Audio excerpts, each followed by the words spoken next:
There we go. Hi everyone. This is the first time I've tried YouTube live streaming. So hi, feel free to type in your chats as we go along here, and uh, what we're going to do is do a little bit of an update. Let's see, how many people do we have on this channel? I'm just trying to see. Okay, there we go. So I did last Friday a webinar, a spiritual perspective on the current crisis, and what I wanted to do is continue on that line. And so I thought I'd just try the YouTube live, and if this works well, I will start doing these, if not every day, at least every other day. I want to again put some things in perspective, because one of the biggest things I am trying to do is to help people not panic, get hysterical, and buy into fear, because there are some things going on here that I think are way beyond the issue of the virus. Okay, so I checked the stats this morning. As of the most recent stats in the CDC, there are 140,900 cases. That's rounded up a little bit, or rounded a little bit. Cases of people have been diagnosed as having the COVID-19 virus, and 2,400 deaths. Oh, is no sound? This shows on my side the sound is going. Can you guys hear me? Type something in the chat if you can hear me. If you can't hear me, let me make sure that the mic is on correctly. I don't see anything for making adjustments to whatever. Okay. So some people are saying they can hear me.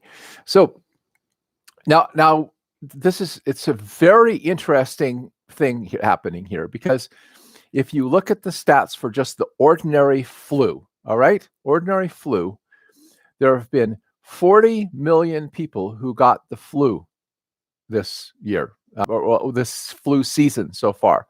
40 million people. Between 390 and 710,000 people have been hospitalized for the flu. And there have been between 23,000 and 59,000 deaths from the flu. That's CDC statistics. They don't have exact numbers. So we don't see panic over that many deaths from the flu. There's been far less deaths from coronavirus. What is the panic over coronavirus? So either this is a really, really serious disease, and it appears that it can be a very serious disease, or its impact is being hyped for a reason. There are some concerns I have that this is a serious disease. That is something that we should look at and take seriously and take precautions against. For one thing, I when I first heard of this, I live my life by a lot by the Spirit, and by listening to the Spirit and spiritual intuition. I had a very intuitive feeling very early on that this was a man-made virus. There seems to be some good evidence that I've seen that this was a man-made virus, meaning that this virus was genetically engineered.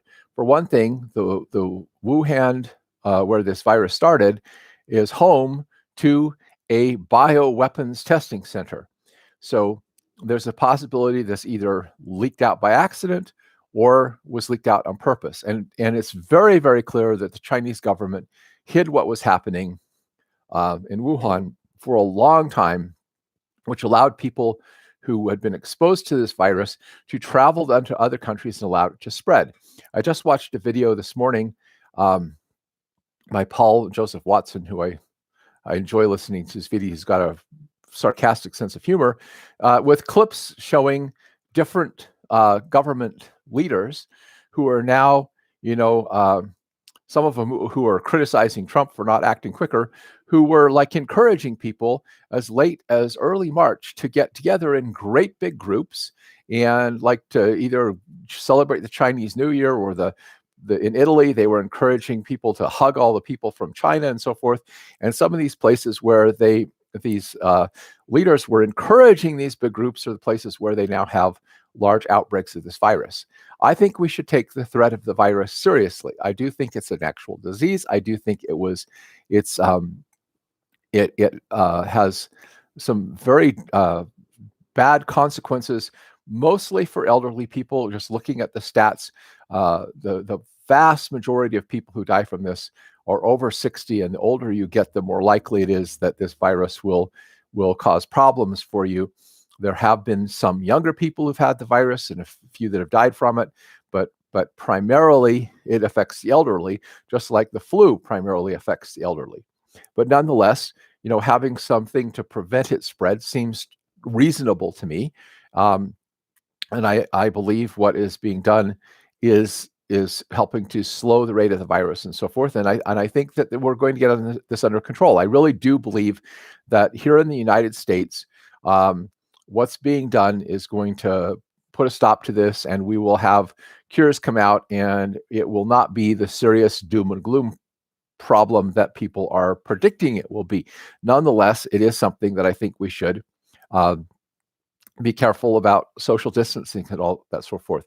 There's a bigger issue though here, and that is the concern I have about the government intervention, the possible forced vaccinations, and other things like that. And I think that all happens because whether a crisis is deliberately created by certain people, or whether it's a crisis that happens, naturally, because there are bad things that happen in the world from time to time, there's a tendency for people in power to use that to their advantage, to scare people into giving up their freedom and their rights in order to secure more power to make them safe. That is the situation that I think most because is of concern to me is what's happening. It seems to me that the media is hyping this up in a major way, and whenever I see the mainstream media, which is all owned by 6 major corporations, deliberately pushing any kind of an agenda that's meant to frighten people or stir people up and get them angry or whatever, I immediately start to get suspicious that there are hidden motives going on behind the scenes. So we don't know a lot, and one of the reasons why things are scary is when we don't know. I mean, the fact is, right now, most all of us are in more danger of dying in an automobile accident than we are of dying from the coronavirus. But we still get into our cars and drive. There are 30,000 people who died last year from opioid addiction, which is way worse than what the coronavirus has been so far in this country. But, again, what isn't brought to our attention and put forward in the news and pushed into the forefront, we ignore.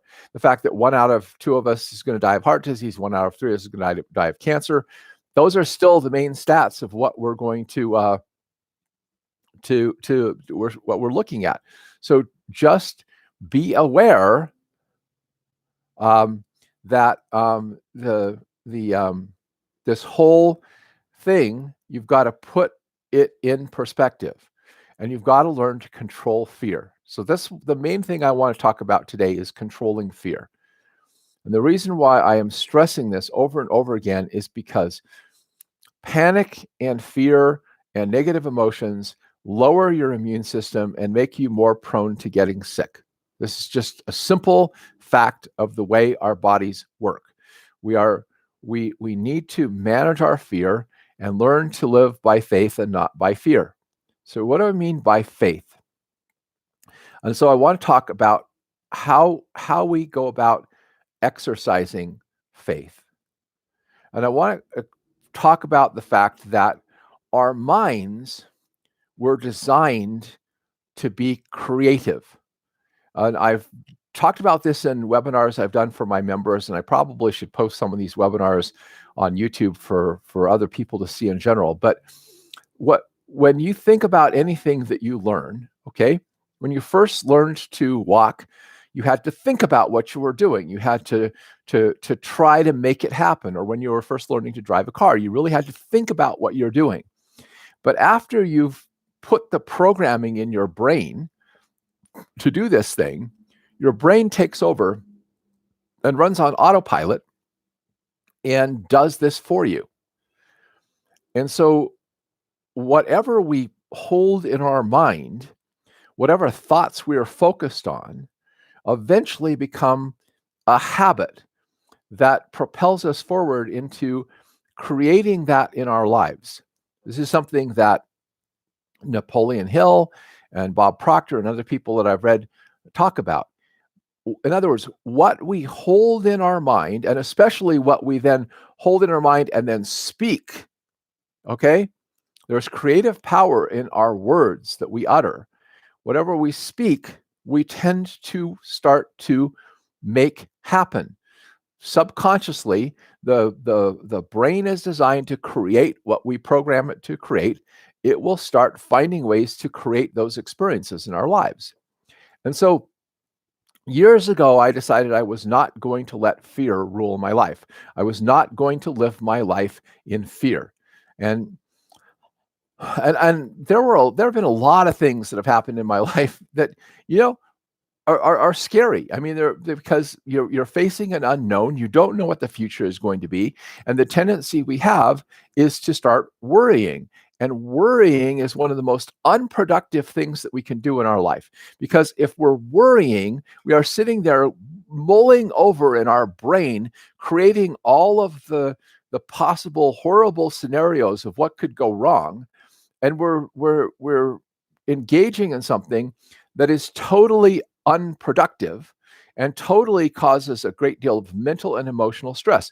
Worry is one of the most destructive things that we can do, because it's literally, to put it in a spiritual setting, worry and fear is putting faith in the devil and in evil, and faith in God is putting your mind and your belief that there is a loving God who wants to help you, who wants to take care of you, who you can turn to for assistance.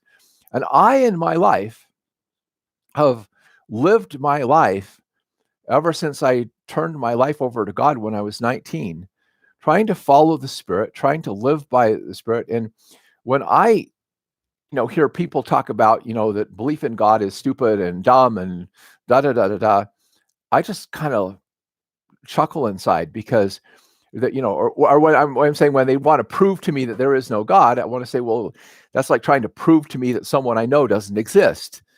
Because I don't believe in God because someone taught me about God. I believe in God because I have a relationship with God, because I learned to pray and have a conversation with God, because I learned to pray and get answers from God and receive inspiration back to help me in my life. And that's how I've lived my life. And so I don't just live my life by all the facts that everybody else lives. I'm constantly praying about the things in my life, not, studying out, developing my mind, but also exercising this belief that whatever happens, God can help me through it. And one of the ways I programmed my mind for this was when I was young. I'm talking about, this was when I was in my 20s. There was a hymn that I learned growing up called "How Firm a Foundation." And I memorized that hymn along with many, many others.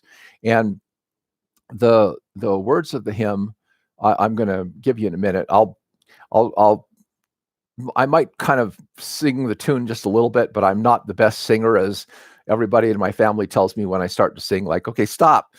In fact, when people start in the family sometimes start to argue, I've started singing a hymn I learned, "Let us off speak kind words to each other," and they say, "All right, stop. We'll stop arguing. Just shut up. Okay, don't sing." But anyway, what would happen is, when difficult things would happen in my life, I would sing this hymn to myself, because one of the things about your brain is it can only hold on to one thought at a time.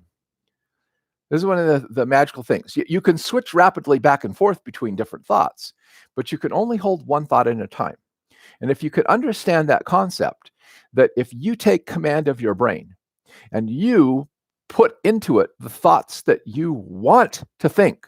Okay, the thoughts that are going to give you hope, the thoughts that are going to give to make you a more loving person, the thoughts that are going to give you more confidence, and so forth. Then you can deliberately train your brain to develop the habit of positive belief and trust in God. Trust in God as your loving Father in heaven who cares about you more than any earthly parent ever could, who loves you absolutely, who wants to help you, who wants to give you the all the help and support that he can. But you have to understand he also gave you free agency. So he's not going to interfere in your life unless you ask him to. And so people wonder, why are there so many bad things in the world? Why are there things like this coronavirus, blah, blah? Well, it's because human beings do their own will.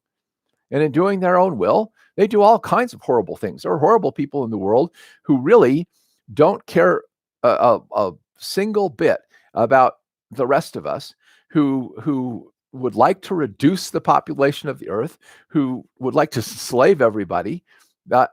These people exist.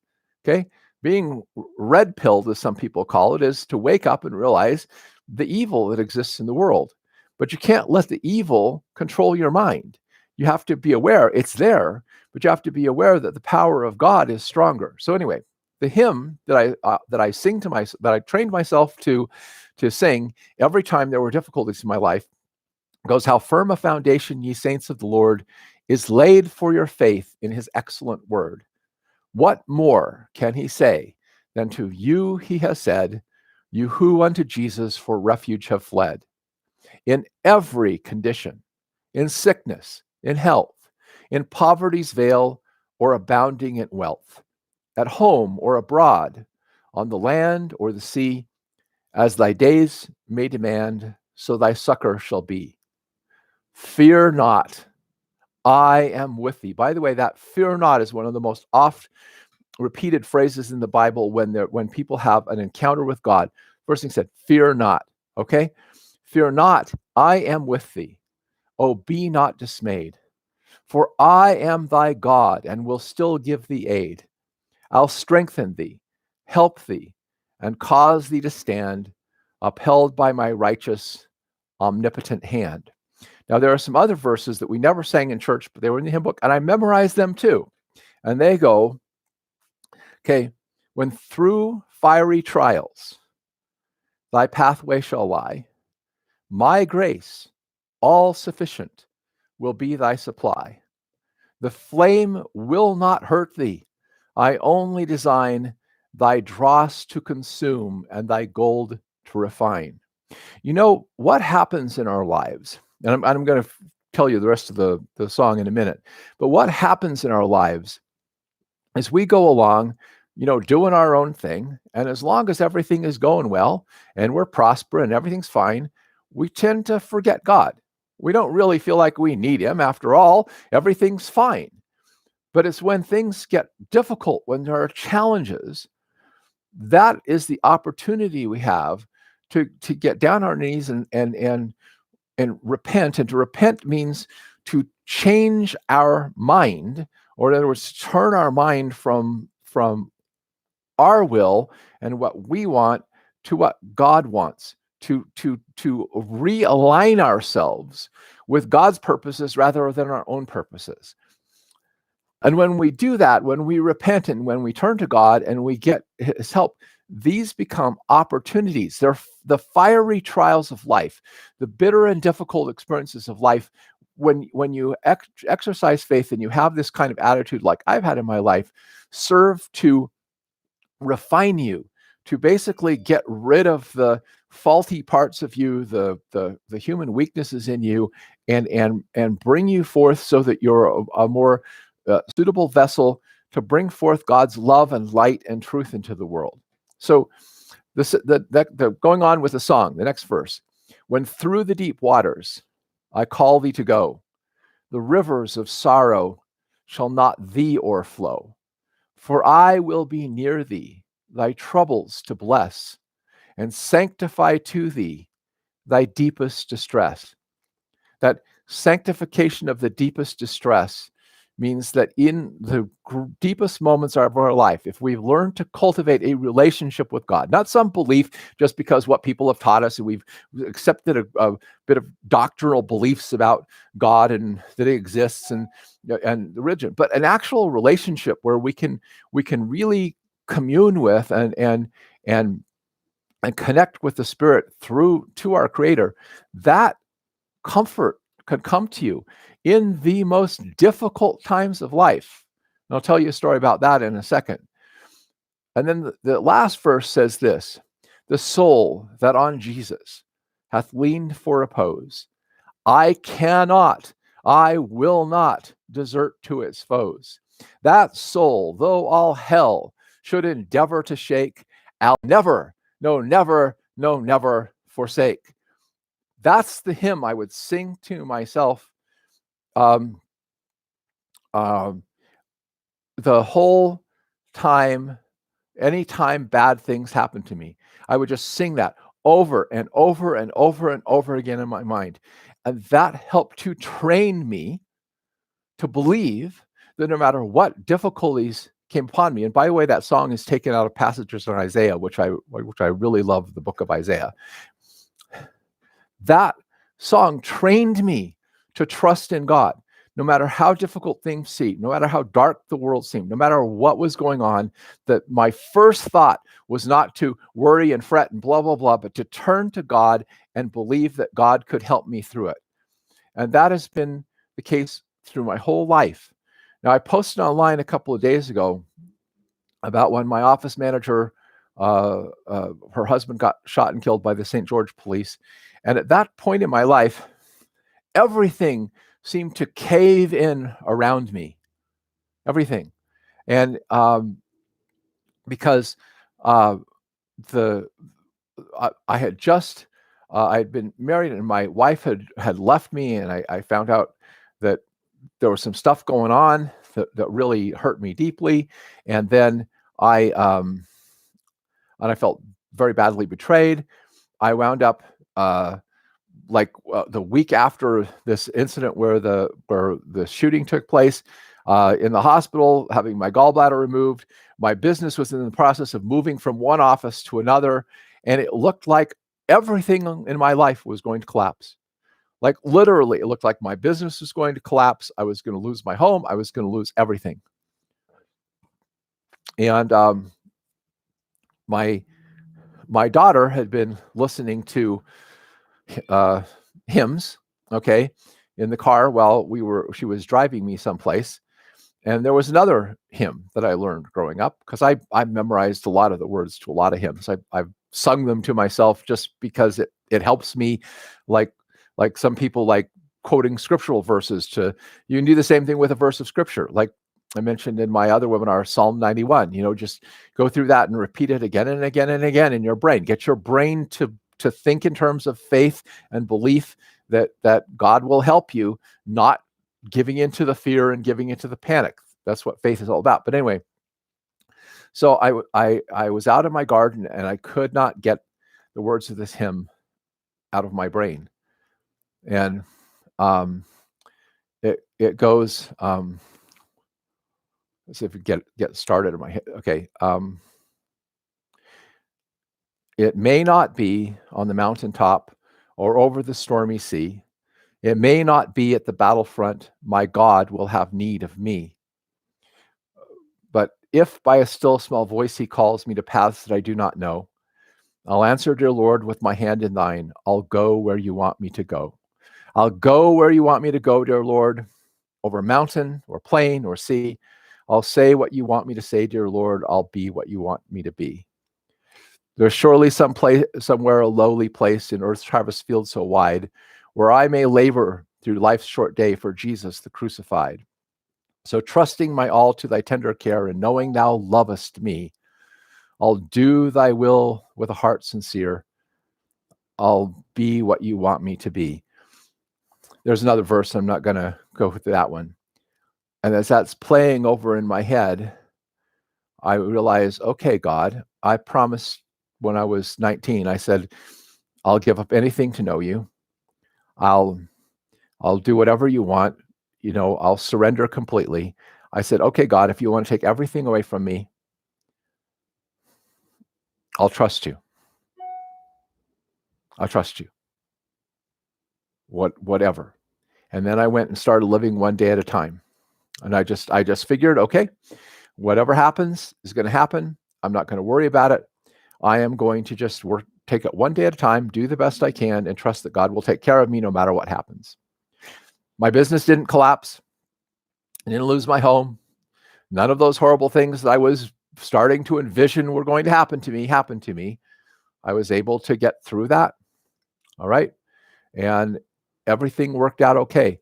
But I remember when I did that, I had peace come over me, this feeling of peace, like, you're okay. Everything's going to be fine. Trust me. And then this little thing said, and if you can't handle this, how are you going to handle what else is coming? And I think that what God had been teaching me was that you have to whatever's happening in the world, no matter how chaotic, no matter how difficult it is, you put your trust in God, and He can give you peace in the middle of the most horrendous calamities and things that are going on in the world. So, all right, for those of you who are expecting maybe I'm going to talk about herbs and supplements for the coronavirus or whatever, I am going to talk about, I have a webinar, I've put out some information with Jay on Thursday night, that we're going to talk about boosting your immune system, because honestly, I think if you have a good immune system, I don't think the coronavirus is going to be a problem for you at all. But then on Friday, I'm going to record some more information with Kimberly Ballas. She's actually in contact and working with some medical doctors who actually have COVID-19 patients. So she has some stuff to share that's more practical information about actually working with COVID-19 and also, again, reducing our risk from it. So I've got some good information like that coming up. But the main thing I wanted to do on these webinars is talk again about the spiritual implications of this. We are, everybody, in a war. Okay? You may not realize it, but there is a war going on. There is a battle for the soul of this nation going on. Whether this nation is going to go back to being rooted in God, which is what it was founded on, or whether it's going to go forward into atheism and socialism and all of the other things. These are giants that we're battling, that we're up against. This nation, and the history books are not teaching this anymore, was built by men who believed in God. It was founded on godly principles. I've been listening to Alexis Tocqueville's book, Democracy in America, which is a really interesting book. For those of you who don't know what this is, Alexis de Tocqueville was a French aristocrat. And this was a time when France was, undergoing all its turmoil of its revolution and so forth. And he came and toured America. He spent a long time going over America, trying to understand how America worked and everything. And he talks about the problems with the American government and how unworkable it seems. But what he says is that he found that the key that made America work was that most of the people in America believed in God and believed in basic biblical morality. Whether they may have belonged to a bunch of different religious denominations, but they all had this unification in moral principles rooted in the Judeo-Christian tradition. And he said, if America ever loses that, it's doomed. Because that's the foundation that holds us together. The whole idea is, if many of you haven't seen this, but on my website, I am been posting chapters. I got interrupted in working on it, but I've been posting chapters of a book I've been writing called Let Freedom Ring, about how the principles of liberty and the principles of morality are intertwined. That the concept of unalienable rights is linked to the concept of what is moral and what is good.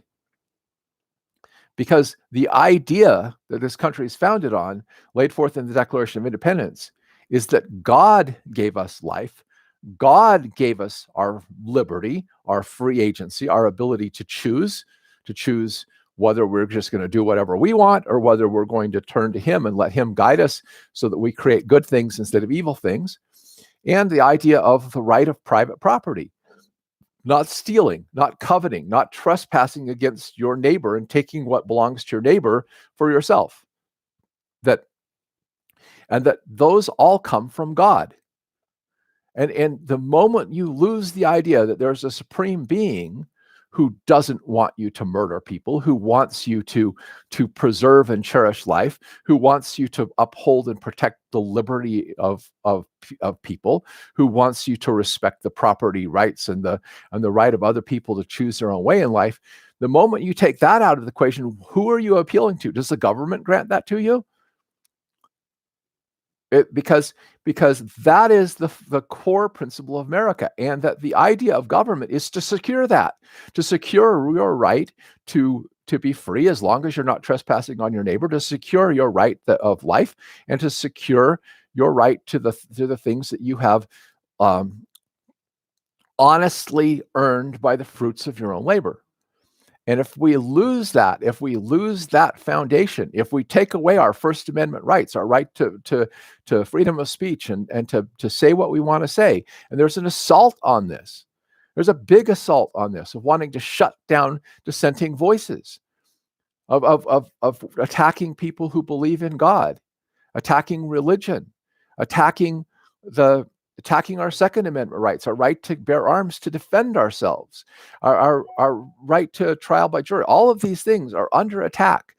And this is a battle. And the only way we win this battle is if those of us who actually believe in God and believe in these principles start praying and asking God to help us and get out in this battle and stand up for what we believe, stand up for the principles we have, because we are in a war. What the people who don't want that try to do with crises like this is to instill fear and panic in order to get the government to take more control, take away our liberty, take away our freedom of speech, take away this, all in the name of protecting us. That's what happened after 9/11. That's what happens after all these crises. We have to be vigilant about that. And we can't do that if we're buying into the fear and just giving into it. Yes, we should take it seriously. This is a disease, and make reasonable precautions to take care of ourselves, take care of our families, take care of our immune system, but not from a point of being fearful. I'll close with one last story, and then I'll end this particular broadcast. I realized that I still had a fear about money, okay? That I needed to really, really trust that God would take care of me financially, even when difficult things happen. And that was put to the test about 4 or 5 years ago, just about 5 years ago now. I got a letter in the mail from the IRS. And, I don't know if any of you get, when you see a thing from the IRS, kind of your heart goes, okay, what's this about? Open it up, and they tell me that my business owes $30,000 in back taxes from a couple of years before. And I looked at, I'm in shock. And my first thing was to panic, and then I said a prayer and I said, okay, God, I know that I don't owe this tax. So I'm going to dig into this, and I'm just going to take it one day at a time. I deliberately trained my brain not to worry. I did not worry about it. I did not think about it. I just would pray and figure out what my first step was, and I take each step one at a time to try to get this cleared up. My accountant called the IRS trying to figure out what was going on and got switched to a different person 30 different times. 30 different times, and still couldn't find somebody to take care of this. It took me 2 years. 2 years. All right?